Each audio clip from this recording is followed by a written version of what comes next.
Hello again. So this that we're going to practice now is the warm-up activity for session 4, the Fairy Farewell. And it's good for mime, movement and cooperation.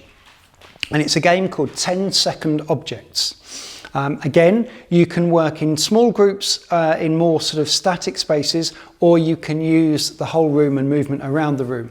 But if you get your class to walk around and move around the space in pre-organised groups of about 4 or 5, and then you're going to shout out a series of objects, and they are going to stop and use their bodies in a group to make those objects. So it might be a washing machine, it might be an aeroplane, it might be a car, but it's about an object this time so that they're all connected and working together. And one thing that's worth getting the students to think about is using different levels and different heights and different space so that in their object, when they freeze as an object, it is an interesting object to look at. And then, just like previously, having frozen it, you'll clap and bring them to life for a few seconds so they can add movement or possibly even sound to their object if it's an object that has some kind of motion or movement as part of it.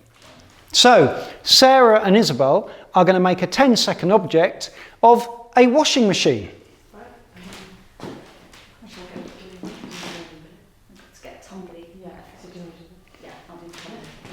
I'll go here. Okay. Yeah. So if I go down here. Okay, so I'm going to ask you to freeze it to start with, and then like before, I'm going to clap to bring it to life. So 3, 2, 1, freeze. And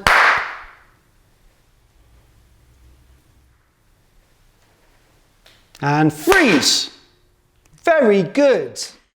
If you are needing to do this either statically in a space in a classroom at their desk or over Zoom where children are at home, then they can make these objects on their own, in their own space, either at the desk or at home over the camera. And even if they're at home with a family member or sibling, they can do it in a pair or a 3 like that as well. So that is exactly the same thing, but then they just focus on creating the object themselves. So the aeroplane, instead of incorporating 3 people or 4 people in a small group, might be just the one child on the camera